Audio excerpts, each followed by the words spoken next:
So the rule of 7 says you have 3 7-second increments. All right? 3 7-second increments. Visual, auditory, and the final was a compliment. I like this, right? My wife would like this. Some kind of compliment that endears you to them.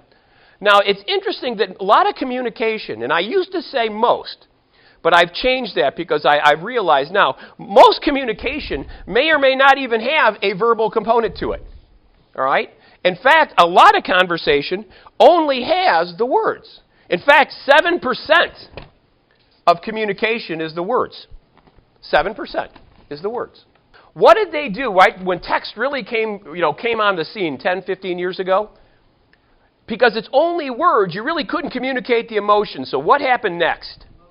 Emojis, right? They had to take some way and put something that put emotion to the words. So you could say the words, and then you put a smiley face, right? Because the words weren't enough.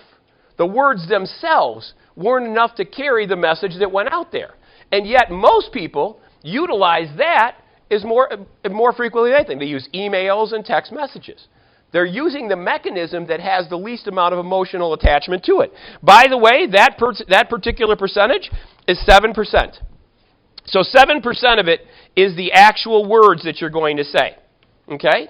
This part right here is the tonality. Tonality. Right? Your mom ever say, "Don't talk to me in that tone of voice"? She says, "Don't talk to me in that tone of voice." Why? Can you say "no thank you" in a mean tone of voice? Absolutely. But the words are nice, right? If it was just the words, she'd think you're the best kid ever. The final part of it is body language. Body language. So if you spend most of the time on the telephone, or you spend most of the time texting or emailing, are you really taking advantage of the greatest amount of communication skills? No, absolutely not. Most people think that they benefit by this. I will tell you as a professional sales trainer, you don't. You do this when nothing else is available. When there's no other choice, then you can text or email. When there is any other choice, I want you to call. If there's any possibility of a face-to-face, why would I want you to have the face-to-face? Right? You look at the body language, right? You look at all the studies that are out there, and you look at everything. Much of what happens in the world happens by what you see. That's why a lot of what we're going to talk about today in that bonding rapport is what you bring to the table. I want you to utilize every tool that you have.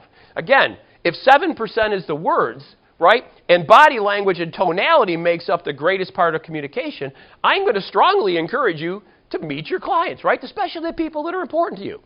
Write this down. Time is the currency of love. I could tell my wife I love her every single day on 1,000 texts, and if I don't show up at home at night, there's hell to pay, right? But I said I loved her, right? I said it a whole lot of times. Isn't that enough?